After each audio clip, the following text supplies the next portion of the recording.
अस्सलाम वालेकुम, this is doctor Mohammad Shoaib Rauf, I am from Deoband. सारी दुनिया का आज एक ही सवाल है कि मेरी टाइमिंग कैसे इम्प्रूव हो, मेरा प्रीमेच्योर इजैकुलेशन कैसे ठीक हो, मेरा सूरत इंज़ाल कैसे ठीक हो। सब जानते हैं, दवाएं एक से एक हम टाइम टू टाइम बताते रहते हैं आपको, ये दवा का इस्तेमाल करिए, ये दवा का इस्तेमाल करिए। एक तो कंडीशन होती है कि इंसान एंटर करने से पहले ही इंज़ाल हो जाता है, इजैकुलेट हो जाता है, कुछ करने से पहले ही फोर प्ले करते करते इजैकुलेट हो जाता है। एक तो ये कंडीशन है, इसमें वाकई में इलाज की ज़रूरत है। अगर ये कंडीशन है, चिपचिपा पानी अगर आपको पहले ही आ जाता है, जिसको प्री कम बोलते हैं, अगर ये प्रॉब्लम है तो उसमें तो वाकई में आपको इलाज की बाकायदा ज़रूरत है और बहुत सारी चीज़ों का आपको उसमें ख्याल रखना पड़ता है। किन कमज़ोरियों की वजह से वो चीज़ें आपके अंदर पैदा हो गई हैं, उन सब चीज़ों का आपको ख्याल रखना पड़ता है। यहाँ पर हम बात कर रहे हैं प्रीमेच्योर इजैकुलेशन के बारे में। जिन लोगों को इरेक्टाइल डिस्फंक्शन यानी इरेक्शन सही से आ रहा है, सख्ती जिनको बराबर आ रही है, उनको भी टाइमिंग की प्रॉब्लम है। तो टाइमिंग की प्रॉब्लम की असल शुरुआत होती कहाँ से है, वहाँ से इसको बात करेंगे। जब एक लड़का बालिग होता है, जवान होता है, 15-16 साल की उम्र में तकरीबन, तो वहाँ पर वो शुरुआत करता है मास्टरबेशन की।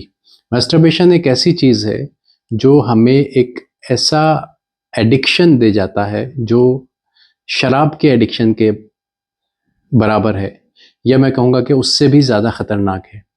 ये एडिक्शन की वजह से, इस एडिक्शन की वजह से प्रीमेच्योर इजैकुलेशन के केसेस हैं।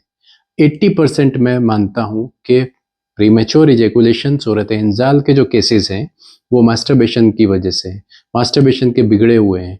लेकिन 20% केसेस ऐसे भी हैं जो अपनी हमारी अंदरूनी कमज़ोरियों की वजह से हैं, जैसे हमारे डाइजेशन का सही ना होना, या हमारे एक्सक्रीटरी सिस्टम, जो किडनी है, जो हमारा यूरेटर है, उसके अंदर हरारत, बढ़ी हुई हरारत की वजह से, या बाज़ मर्तबा किसी का कोई ऑपरेशन हुआ हो, कोई लंबी किसी की कोई मेडिसिन चली हो, उस मेडिसिन के ख़राब असरात की वजह से, जिसको हम बोलते हैं ड्रग इंड्यूस्ड प्रीमेच्योर इजैकुलेशन, ये इन वजूहात की वजह से भी हो सकता है। आज हम सभी पहलुओं पर गौर करेंगे। सबसे पहले जो वजह है जिसकी वजह से 80% प्रीमेच्योर इजैकुलेशन के केसेस हैं, उनके बारे में हम यहाँ पर सबसे ज़्यादा बात करेंगे। प्रीमेच्योर इजैकुलेशन जिनको मैस्टरबेशन की वजह से है, 15-16 साल का नौजवान एक बालिग होते ही एक उसको एक ग्रुप मिलता है, जिस ग्रुप की वजह से वो मास्टरबेशन करना शुरू करता है। उसके दोस्तों की सलाह के बाद दोस्त बताते हैं कि मैं भी करता हूँ, तू भी कर, ये बड़ी अच्छी चीज़ है, इससे बड़ा सुकून मिलता है। शुरू शुरू में वो अनजाने में करता है, बाद में उसको वो एडिक्शन धीरे धीरे होने लगता है, मज़ा आने लगता है। नॉलेज की कमी की वजह होने की वजह से की है ये बात कि उसको अपनी जवानी ख़राब कर रहा है वो, इसका अंदाज़ा नहीं होता है। हालांकि आजकल बहुत सारे डॉक्टर्स बोलते हैं कि मास्टरबेशन करना कोई बुरी बात नहीं है। बुरी बात कैसे नहीं है? जब एक गाड़ी आप नई खरीदते हैं, सरकार उसकी उम्र रखती है 15 साल या 20 साल, तो हमारे जिस्म की भी एक उम्र है, हमारी सेक्सुअल लाइफ की भी एक उम्र है। हम, ठीक है, उम्र आपकी 99 ईयर्स तक भी मैं कहता हूँ कि सही सलामत रहे, वो एक अच्छी बात है। लेकिन जो मेन, जो एक उरूज़ का टाइम है जवानी का, जो जोश का जो एक टाइम है, वो 15 साल की उम्र से लेकर के हद से हद 35 साल की उम्र तक रहता है। इससे आगे नहीं हो सकता। उससे आगे आपको किसी न किसी ग़िज़ा का सहारा लेना पड़ेगा, किसी न किसी दवा का सहारा लेना पड़ेगा। 35 साल तक की उम्र ऐसी है कि इस उम्र में ज़रूरी है कि आप बिना किसी दवा के भी सेक्स आराम से परफॉर्म कर सकते हैं, अगर आपके अंदर कोई कमी नहीं है तो। लेकिन अब बात है मास्टरबेशन की। मास्टरबेशन की वजह से क्यों होता है प्रीमेच्योर इजैकुलेशन, थोड़ा सा इस चीज़ को समझते हैं। चीज़ों को समझना ज़रूरी है। चीज़ों को जब हम समझेंगे तो फिर हम इलाज को सही, जब बिगाड़ को हम पता लगा पाएंगे कि बिगाड़ आया क्यों है, तो फिर हम उसको सुधारेंगे, तो फिर इलाज मुमकिन हो पाएगा। तो प्रीमेच्योर मास्टरबेशन जब हम करते हैं तो हम ये सोचते हैं कि हम स्पर्म को, सीमेन को जल्दी से जल्दी निकाल कर फेंक फेंक दें। ये एक फितरी चीज़ है ना, जब मास्टरबेशन इंसान करता है तो जल्दी जल्दी कोशिश करता है, चाहे वो अकेले में कर रहा हो, चाहे वो जाहिर बात है कि तन्हाई में ही मास्टरबेशन लोग किया करते हैं। तो उसको ये भी डर रहता है कि कोई आ जाएगा, कोई देख लेगा, कोई बाथरूम में कर रहा है, कोई रूम में कर रहा है, कोई कहीं पर कर रहा है। तो वो कोशिश करता है, एक फितरी चीज़ है कि वो जल्दी से जल्दी मज़ा लेने की कोशिश करता है, जल्दी से जल्दी निकाल करके फेंकने की कोशिश करता है। अब यहाँ पर आप इस साइंस को समझिए कि जब हम जल्दी से जल्दी निकाल करके फेंक देते हैं, हमने 10 साल मास्टरबेट किया, हमने 15 साल मास्टरबेट किया, उसके बाद हम सोचते हैं कि अब हम इंटरकोर्स करने जाएंगे, शादी हो गई, वाइफ के साथ करेंगे, तो ज़्यादा से ज़्यादा देर तक हम टिके रहें। 10 साल तो हमने आदत डाली अपनी मशीन को कि जल्दी से जल्दी निकाल करके फेंको।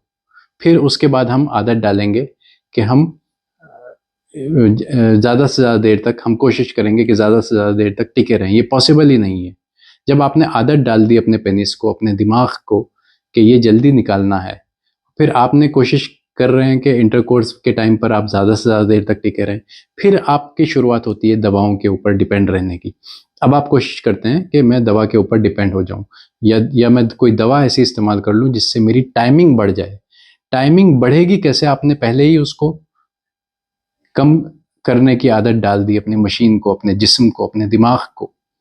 तो यहाँ पर इस चीज़ को समझने की ज़रूरत है, इसको करने की ज़रूरत है, इसको अप्लाई करने की ज़रूरत है कि आपने जो आदत ख़राब की अपने जिस्म की, अपने पेनिस की, अपने दिमाग की, अपने हाथ की, उस आदत को आपको ठीक करने की ज़रूरत है।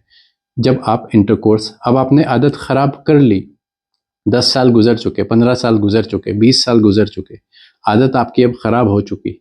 अब आपको ज़रूरत है उसको आपको ठीक कैसे करना है।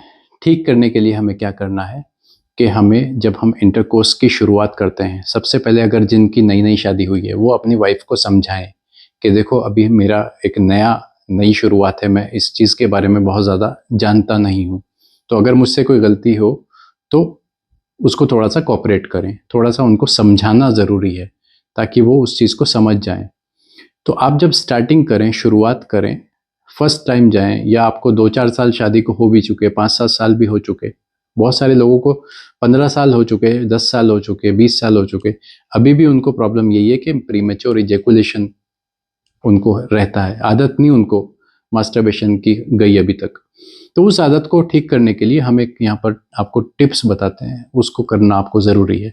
जब आप एंटर करते हैं, एंटर करने से के दौरान, एंटर करने के टाइम पर आपको क्या करना है, वहाँ पर उसको होल्ड करके रखना है। पेनिस को अंदर करने के बाद आपको उसको होल्ड करना है, क्योंकि होल्ड करने से क्या होगा, आपके जिस्म की, आपके पेनिस की जो एक आदत है आपके हाथ के अंदर समाने की, वो वहाँ पर वेजाइना के अंदर समा गया।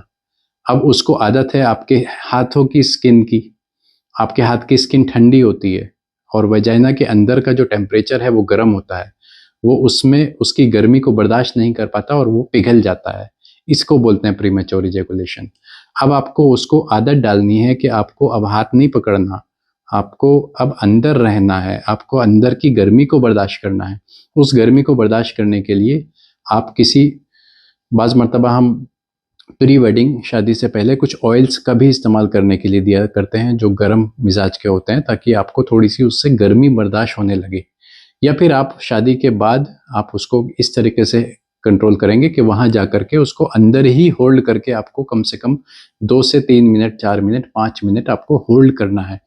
इस होल्ड करने से आपको क्या होगा कि आपकी धीरे धीरे सलाहियत अंदर रहने की बढ़ती जाएगी और ताकत आपके अंदर बढ़ती जाएगी, और एक आदत आपके पेनिस को, आपके जिस्म को, आपके दिमाग को एक आदत हो जाएगी कि अब तुझे इसी एटमॉस्फेयर में रहना है और इसी में आपको अपना काम करना है। धीरे धीरे आप स्टार्टिंग करें। बहुत फास्ट सेक्स अगर आप करेंगे तो जाहिर बात है कि जल्दी निकल जाएगा। स्लो मोशन में करें, कुछ देर होल्ड करके रखें, स्लो मोशन में करें। ड्यूरिंग दिस आप फोर प्ले भी कर सकते हैं। फोर प्ले करने के टाइम पर आप उसको होल्ड करके रखें तो बहुत अच्छा है। और इस होल्ड करने के प्रोसेस को हम बोलते हैं होल्डिंग मेथड। होल्डिंग मेथड का आप इस्तेमाल करके इस चीज़ से छुटकारा पा सकते हैं हमेशा के लिए। इसमें कुछ आपकी दवाएं जो हम आपको टाइम टू टाइम बताते रहते हैं, उनको भी आप इस्तेमाल कर सकते हैं। अब दूसरी वजह डाइजेशन का सही ना होना। अगर आपका स्टमक अपसेट है, अगर आपका पेट गर्म है, अगर आपका मैदा गर्म है, अगर आपका गुर्दा गर्म है, अगर आपका मसाना गर्म है, उसकी वजह से आप होल्ड नहीं कर पा रहे हो, तो फिर ये मेथड भी कुछ नहीं करने वाला। इसके लिए ज़रूरत है आपको इलाज की। डाइजेशन अपना ठीक करें, कोई ना कोई एक्सरसाइज ज़रूर करें, ब्लड सप्लाई अपने जिस्म की, अपने बॉडी की, अपने पेनिस की सही करें। और इसके साथ में आपको ज़रूरत है कि आप अपने स्ट्रेस को दूर रखें। स्ट्रेस के बारे में मैंने पहले भी बात की है कि हम अपने माइंड को कंसंट्रेट करें, अपने माइंड को हम अपनी सोच को हम, फ़िक्र को हम, गम को हम एतदाल पे लाएँ, अपने गुस्से को हम कंट्रोल करें, खुश रहना सीखें, चेहरे पर हंसी लाना सीखें, थोड़ा सा तफरी करना हम सीखें। इन सब चीज़ों से क्या होगा, आप स्ट्रेस फ्री रहेंगे। स्ट्रेस फ्री रहने के ऊपर मैं बहुत सारी वीडियो पहले भी बना चुका हूँ। स्ट्रेस फ्री रहने के ऊपर आप उन वीडियोस को देख सकते हैं। स्ट्रेस फ्री रहना प्रीमेच्योर इजैकुलेशन के लिए सबसे ज़्यादा ज़रूरी है। अगर आप स्ट्रेस्ड हैं, उसकी वजह से भी आपका प्रीमेच्योर इजैकुलेशन होता है। अगर 80% मास्टरबेशन कॉज है प्रीमेच्योर इजैकुलेशन का, तो 10% स्ट्रेस भी इसका कॉज है। उसके बाद में बाकी 1-2% में जितने भी कॉजेज़ आते हैं वो हैं। उम्मीद करता हूँ ये चीज़ आपको समझ आई होगी। मैंने इसको बहुत शॉर्ट में आपको समझाने की कोशिश की है। बहुत ज़्यादा लंबा करेंगे तो वीडियो बहुत ज़्यादा लंबी हो जाएगी। और अगर आपके कोई सवाल हैं तो कमेंट बॉक्स में हमें ज़रूर लिख करके भेजें। और व्हाट्सएप पर हमें रब्ता करने के लिए अपॉइंटमेंट लेकर के, आप व्हाट्सएप पर मैसेज तो कभी भी कर सकते हैं, फिर अपॉइंटमेंट लेकर के आप हमसे डायरेक्ट कॉल पर रब्ता कर सकते हैं। Thank you very much.